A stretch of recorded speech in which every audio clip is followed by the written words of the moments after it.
এই জায়গা ডিবুর মাঠ থাকবে না, সোজা কথা। এমন দুর্গন্ধ, বালি অল টাইম, ঘরের ভিতরে জানালা দরজা কিছু খুলতে পারি না। কারণ সিদ্ধান্ত যদি হয় আপনারা আপাতত কোনো কাজই করবেন না।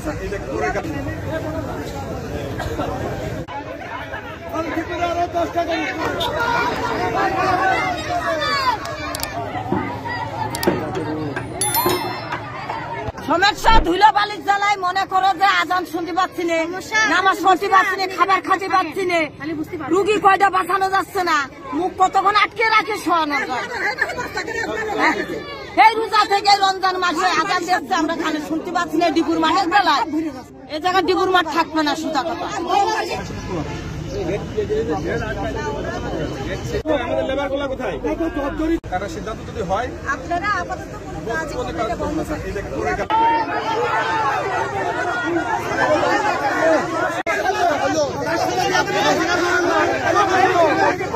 আজকে 5 থেকে 6 বছর প্রায় এই কষ্ট পাচ্ছি। মানে এমন দুর্গন্ধ, বালি অল টাইম, ঘরের ভিতরে জানালা দরজা কিছু খুলতে পারি না, ভাত খাইতে পারি না। মানে ভাতের ভিতরে বালি কিস কিস করে, মার খাইছি এখান থেকে।